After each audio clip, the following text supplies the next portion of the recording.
This channel does not promote any violent, harmful, or illegal activities. All content provided by this channel is meant for an educational purpose only. Top quality और consistent performance के लिए सिर्फ silver pump नाम याद रखना। অনুব্রত মণ্ডল বীরভূম জেলার দাপুটে নেতা, দীর্ঘদিনের বীরভূম জেলার তৃণমূলের সভাপতি। যদিও সেই সভাপতি পদ তার গিয়েছে গত দুদিন আগে। এরপর আজ অনুব্রত মণ্ডল উপস্থিত ছিলেন বীরভূম জেলার কোর কমিটির বৈঠকে।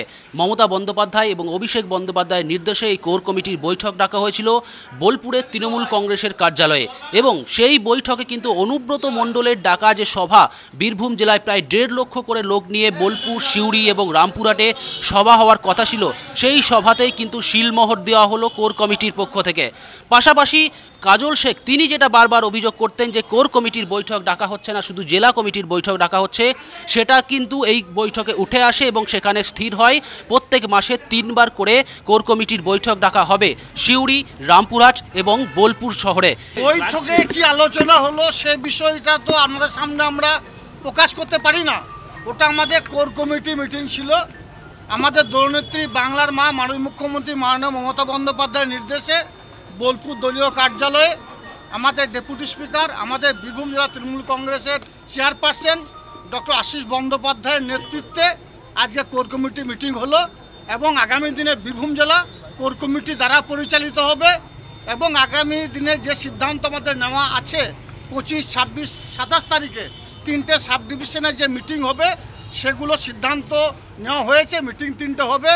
আগামীকাল বোলপুর দলীয় কার্যালয়ে আমাদের বোলপুর সাব ডিভিশনের একটা মিটিং হবে। এইসব বিষয়গুলো সিদ্ধান্ত নেওয়া হয়েছে, এবং আগামী দিনে বীরভূম জেলায় আমরা সকলে কাঁধে কাঁধ মিলিয়ে চলবো। আমাদের মধ্যে কোনো দ্বন্দ্ব নেই, কোনো বিভেদ নেই। তাই আপনাদের মাধ্যমে একথা বলতে চাইছি, আপনারা যে যতই চেষ্টা করুন না কেন, কার সঙ্গে এর সঙ্গে ওর দ্বন্দ্ব, ওর সঙ্গে ওর দ্বন্দ্ব কিছুই করতে পারবেন না। 26শে নির্বাচন আসছে। 26শে নির্বাচনে বীরভূম জেলার যে 11টা সিট আছে 11-0 করে ছাড়বো।